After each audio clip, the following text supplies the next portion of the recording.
I will preach about a very special personality in the Bible.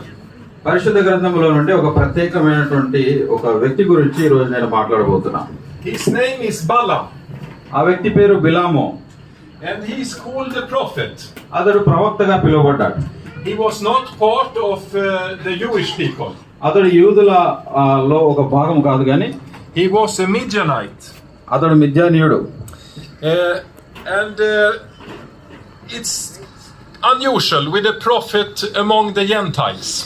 అన్యులలో నుండి ఒక ప్రవక్త వచ్చి రావడం అనేది అది అంత సాధారణ.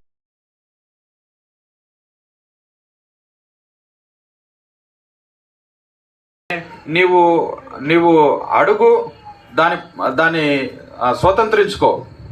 They encourage you to give, but behind the giving they have a ulterior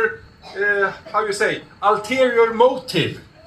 వారు కానుకలు totally selfishness.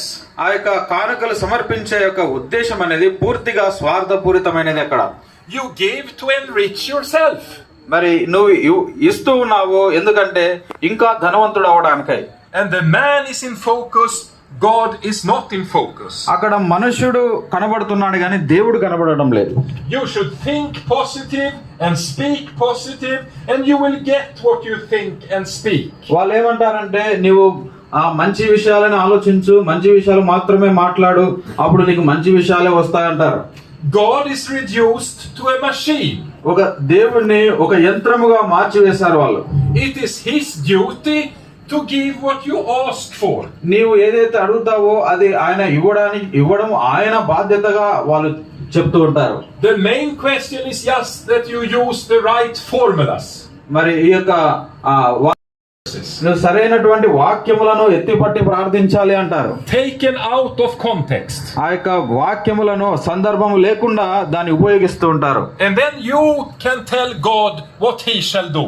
మరి అప్పుడు నీవు దేవునికి చెప్పవచ్చు, ఆయన ఏం చేయాలో నువ్వే చెప్పవచ్చు అంటారు.